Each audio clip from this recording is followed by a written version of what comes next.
Selamat pagi semuanya, saya Mas Parmen Senturi ingin menjelaskan tentang konsep pencatatan dari kewajiban jangka pendek berupa utang pajak, penghasilan, utang pinjaman, utang sewa, wesel, serta dividen yang dengan tulisan pengampu oleh Pak Wirmaya Putra dan Pak Gandhi Wahyu Maulana Zulma. PPh Pasal 21. Jurnal PPh Pasal 21 adalah pencatatan atau penjualan pasal 21 penghasilan tersebut berupa gaji, upah, laboratorium, tunjangan, dan pembayaran jabatan, jasa, dan kegiatan yang dilakukan oleh orang pribadi subjek pada dalam negeri. Tarif pemotongan PPh Pasal 21 sebelumnya telah dijelaskan dalam artikel pemotongan pasal PPh 21. Ini info yang perlu Anda tahu. Pihak yang berwenang dan wajib melakukan pemotongan pajak penghasilan ini bukan karyawan, melainkan bendahara pemerintah atau jabatan perusahaan. Dalam sebuah perusahaan, pemotongan pajak dilakukan oleh pihak yang bertugas atas pembayaran gaji dan upah karyawan. Pencatatan jurnal PPh terbagi menjadi dua. Yang pertama, pemberi kerja. Jika dicatat atau di posisi pemberi gaji maupun sejenisnya yang menjadi penghasilan karyawan merupakan beban biaya bagi perusahaan atau disebut dengan expense. Pembebanan gaji untuk mendapatkan penghasilan kena pajak dilakukan dengan cara akrual basis. Yang kedua, penerima kerja. Jika dicatat dari posisi penerima kerja, gaji karyawan dan sejenisnya diakui sebagai penghasilan sebagai nilai kotor atau belum dikenakan pajak penghasilan PPh Pasal 21.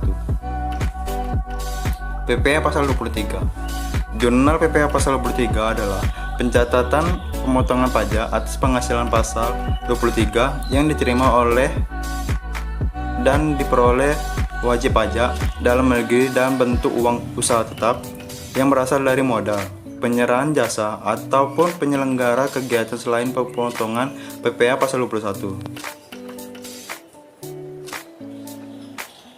Objek PPh Pasal 21 terbagi menjadi 6. Yang pertama, dividen. Dividen merupakan bagian laba yang diperoleh pemegang saham atau pemegang polis asuransi atau pembagian sisa hasil laba usaha yang diperoleh anggota koperasi. Yang kedua adalah bunga. Bunga yaitu pinjaman dari wajib pajak kepada wajib pajak atau wajib pajak orang pribadi serta denda keterlambatan pembayaran. Yang ketiga royalti.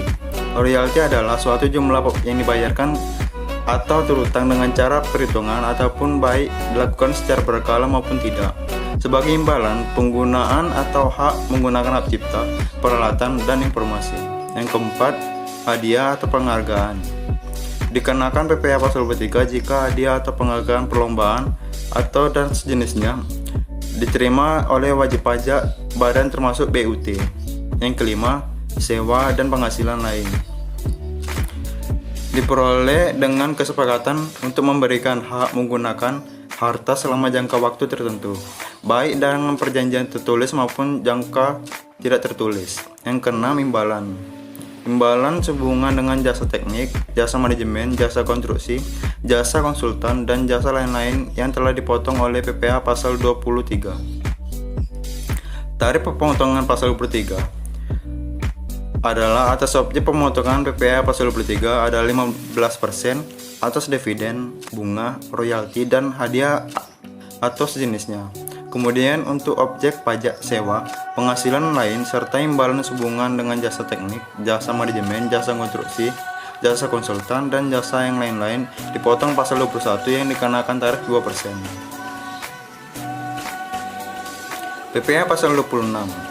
PPh Pasal 26 menurut Undang-Undang Nomor 36 Tahun 2008, PPh Pasal 26 adalah pajak penghasilan yang dikenakan atas tarif penghasilan yang diterima wajib pajak luar negeri dari Indonesia sejenis dalam bentuk usaha tetap atau disebut dengan BUT Indonesia.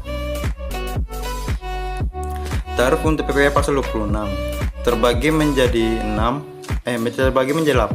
Yang pertama dividen, yang kedua bunga, termasuk pinjaman, diskonto, insentif yang terkait dengan jaminan pembayaran pinjaman. Yang ketiga royalti, sewa, pendapatan lain yang terkait dengan penggunaan aset. Yang keempat insentif yang berkaitan dengan jasa, pekerjaan, dan kegiatan. Yang kelima hadiah dan penghargaan. 6. Pensiun dan pembayaran berkala. 7.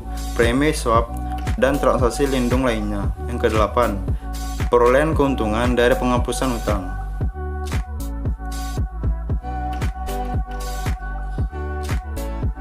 Dividen objek pajak yang tidak terkena PPh. Pada kemungkinan pertama, dijelaskan lebih lanjut dalam pasal 23 ayat 4 bahwa pemotongan pajak tidak dilakukan atas penghasilan yang pertama, penghasilan yang dibayar atau terutang kepada bank yang kedua, sewa yang dibayarkan atau terutang sehubungan dengan sewa guna, usaha, dan hak opsi yang ketiga, dividen sebagaimana dimaksud dalam pasal 24 ayat 3 huruf F, dan dividen diterima oleh orang pribadi sebagaimana dimaksud dalam pasal 17 ayat 2C. Yang keempat dihapus. Yang kelima bagian laba sebagaimana dimaksud dalam pasal 3 huruf I. Dan keenam sisa hasil usaha koperasi yang dibayarkan oleh koperasi kepada anggotanya. Dan yang ketujuh dihapus. Pajak dividen. Ada 3 pasal yang mengatur pemotongan kondisi dividen yang menjadi objek pajak dividen. Yang pertama PPh pasal 4 ayat 2. Dividen diterima atau diperoleh wajib pajak orang pribadi dalam negeri PPh sebesar 10% yang bersifat final. Dividen adalah dividen dengan nama dalam bentuk apapun.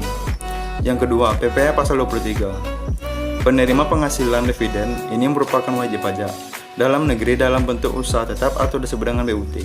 Pemotongan untuk laba sebesar 15% dari dividen, kecuali pembagiannya kepada orang pribadi, dikenakan final dengan bunga dan royalti. PPh pasal 26.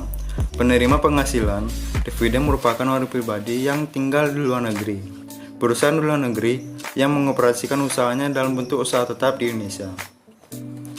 Baiklah, sekian dari saya. Apabila ada kesalahan kata, saya mohon maaf dan saya akhiri. Selamat pagi.